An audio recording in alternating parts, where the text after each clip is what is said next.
Je suis parti à Vivatech 2023, le plus grand salon tech en Europe, et j'ai décidé de vous partager ma journée. La veille de mon départ, au moment de me coucher, j'ai vu qu'il y avait un problème avec mes billets de train. Le paiement n'était pas passé, il a fallu que je cherche et que j'achète des billets au dernier moment. Du coup, je me suis couché à 1h du mat pour me lever à 6h10.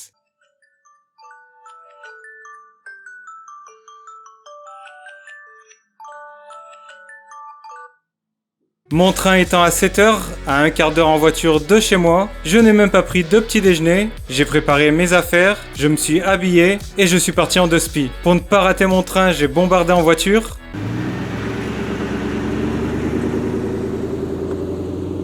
Et finalement, j'ai eu mon train de justesse. Temps de trajet approximatif de 2 heures. J'ai donc décidé de travailler un petit peu. C'est faux, j'ai essayé de dormir. 2 heures plus tard, je débarque à Paris en gare de Lyon. Je ne suis pas pressé. Première envie, trouver un café pour boire un thé noir. J'ai dégusté mon petit thé pépère. Et ensuite, je suis parti prendre mon métro. C'est faux, je me suis dirigé vers le premier point chaud pour prendre un pain au chocolat. Et ensuite, je me suis réellement dirigé vers mon métro. Pour se rendre au parc des expos, il y avait un changement de métro. J'ai trouvé l'arrêt de celui qu'il me fallait facilement. Habituellement, je galère dans les gares et les transports en commun parisiens. Cette fois-ci, ça va. Je suis content. J'ai vu plein de gens me doubler en courant pour ne pas rater le métro. Je l'ai raté, il est parti devant moi, mais je m'en fous, de toute façon il y en a un toutes les 2 minutes. J'ai enfin débarqué au parc des expositions vers 10h ou 10h30, en vrai je me rappelle plus. J'ai commencé à faire la file d'attente, on m'a dit qu'en tant que média ce n'était pas cette entrée que je devais prendre, et que je devais faire le tour du dôme pour entrer de l'autre côté. J'ai donc fait le tour du dôme, et je suis rentré de l'autre côté. On m'a accroché le badge autour du cou, et me voilà prêt pour une journée de Vivatech. J'ai oublié de vous dire, je n'ai pas préparé ma visite du salon en amont, je me suis décidé à y aller assez tard, et si je vous dis ça, c'est parce que ça a eu une incidence sur ma visite du salon que je vous expliquerai plus tard. Alors juste en face de l'entrée du salon, on tombe sur le stand Audi, où est présenté le concept de voiture électrique de la marque, l'Audi Grand Sphere, qui préfigure l'avenir de la berline version Audi. C'est une voiture électrique qui pourrait être quasiment 100% autonome, avec un grand espace intérieur et un 0 à 100 en 4 secondes. Mais je suis pas sûr que la voiture personnelle soit l'avenir. Alors sur le stand de Google, on peut voir que l'intelligence artificielle a été mise en avant. Il est possible d'apercevoir l'histoire de la firme au travers d'applications utilisant l'IA. Ont notamment été mises en avant des applications utilisant l'IA dans la santé et l'écologie. AI is going to be absolutely transformative for addressing global challenges. I want to just give you 2 examples. For example, through the system that we built called MedPalm 2, an AI system can answer medical questions at an expert level.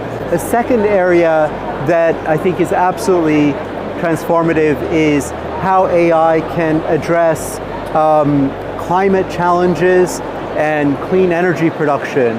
And we've used AI as part of research into clean fusion energy. And of course, clean fusion energy could really answer a lot of societal challenges having to do with carbon emissions. Alors lui, c'est Piper avec ChatGPT, le robot humanoïde créé par la société française Aldébaran. Il est sympa, il est marrant. L'intégration de ChatGPT permet à Piper d'avoir des conversations naturelles et ouvertes avec les humains, ce qui pourra notamment être utile pour aider des personnes handicapées. Toujours sur le même stand, voici le robot Plateau, un autre robot de la société française Aldébaran qui va pouvoir assister les serveurs dans des restaurants et servir vos commandes. Cela permettra au personnel d'être délesté de certaines tâches fatigantes et répétitives et ainsi préserver leur santé. Il pourra aussi être utile dans les hôpitaux pour apporter du matériel médical au personnel soignant. Il y a quand même pas mal de monde mine de rien. Je pensais pas qu'il y aurait autant de monde pour la première journée, vu que c'est pas ouvert au grand public, c'est pas ouvert au public. C'est que samedi que ça va être ouvert. Je sais pas comment c'était les années précédentes, s'il y avait plus ou moins de monde. Il faudra voir les chiffres à la fin du salon. Mais il y a pas mal de monde. Finalement, ça a été un record de fréquentation avec 150 000 visiteurs de 174 pays contre 90 000 l'an dernier. Sur le stand de Magic Leap, j'ai pu tester leur casque de réalité augmentée Magic Leap 2. Le casque est vraiment très léger, il ne nous immerge pas dans une réalité virtuelle, on voit vraiment tout ce qui nous entoure, mais c'est agrémenté par des éléments virtuels avec lesquels on peut interagir. J'ai par exemple pu tester une petite démo Le casque scannait notre environnement et ensuite on pouvait lancer des petites balles virtuelles qui rebondissaient sur toutes les surfaces de notre environnement réel. J'ai pu aussi observer des objets sous tous les angles, les manipuler, les déplacer. Même s'il est possible de se divertir avec ce casque, il est avant tout conçu pour le monde professionnel. Au Vivatech 2023, on peut aussi croiser des hologrammes à plusieurs endroits. J'ai même croisé Jean-Pierre Foucault. Enfin, son hologramme quoi. C'était sur le stand de la Française des Jeux. Alors cette voiture, c'est la Human First Vision Concept de Renault et de la Software République. C'est un véhicule connecté, physique et virtuel qui comprend pas moins de 20 innovations. On a un accès sécurisé et innovant au véhicule par biométrie, une expérience sonore unique, une autonomie et une charge optimisée de la batterie avec une fonction bidirectionnelle, une assistance de l'état de santé du conducteur et du véhicule et une protection des occupants et des autres usagers de la route grâce à des alertes prédictives. Alors là on est sur le stand de la Poste, oui, et donc on peut voir leur exosquelette. C'est un appareil qui va permettre aux employés du groupe de soulever des charges plus facilement et de moins s'abîmer le corps au travail. Il y a aussi des petits robots qui permettent de plus facilement trier le courrier, ce qui permet de délester les employés de ces tâches rébarbatives.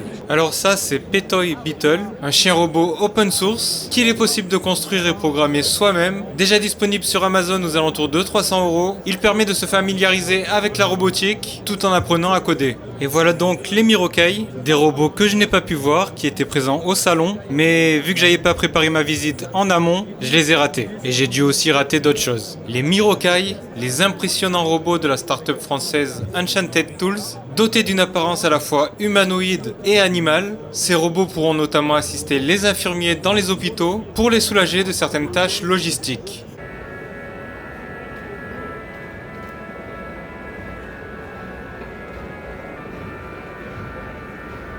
Voici VirtiSense, c'est une solution qui permet à tout type de public, et notamment à des personnes à mobilité réduite, de voyager et de ressentir des sensations. La vue et l'ouïe sont engagés grâce à un casque VR qui projette des vidéos de voyage, des explorations complétées par un son binaural enveloppant. C'est associé avec un système composé d'un grand anneau avec des boîtiers qui diffusent des microparticules pour l'odorat et des courants d'air chaud et froid pour le sens du toucher. Et bien évidemment, tout cela est synchronisé avec l'image. Du côté de la robotique, il y avait aussi GoOne, le robot quadrupède de la société Unitree, qui imite le chien et qui peut entre autres marcher et suivre un humain. Il fait penser à Spot de Boston Dynamics, mais pour seulement 2700 $ plus 1000 $ de frais de port. Cet appareil, il s'appelle Patisse 3, c'est une imprimante 3D alimentaire pour les pâtissiers. Ça permet de faire la structure d'une pâtisserie qu'on peut ensuite garnir. Ce drôle de véhicule, il est très intéressant. C'est un croisement entre un hélicoptère et un scooter. L'habitacle est très épuré, il y a peu de commandes et c'est censé permettre à n'importe qui de voler sans permis. Ça s'appelle le Air Scooter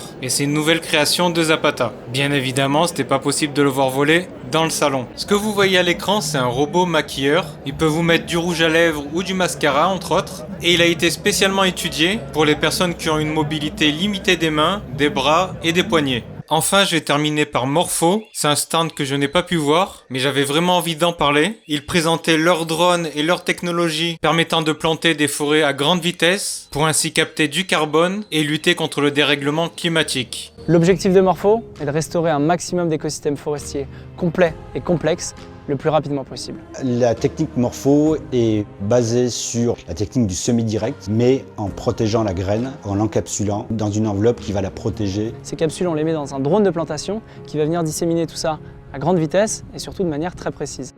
Bah c'est la fin de la journée, grosse fatigue, gros coup de barre. Je dois aller prendre le métro encore, mais trop fatigué, il a fallu que je fasse une pause. Là, je suis assis sur un petit banc. On va reprendre ses esprits, on va se remotiver et après on va aller prendre métro, RER, 1h15 de trajet pour arriver à la gare de Marne-la-Vallée. Et ensuite, we go, direction Lyon, 2 heures de trajet encore. Je vais arriver chez moi, je crois, vers 23h30. À Lyon, 23h. Ensuite, il faut que je prenne la voiture, je rentre chez moi. Mais là, je suis fatigué. Bon, on va se motiver, on va se lever et on va repartir prendre le métro.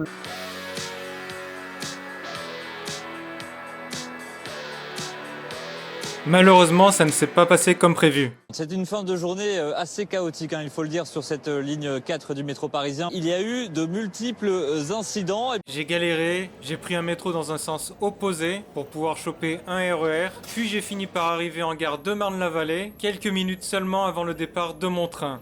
Ouf! 2 heures de trajet, j'ai récupéré ma voiture et je suis rentré chez moi vers 23h, 23h30.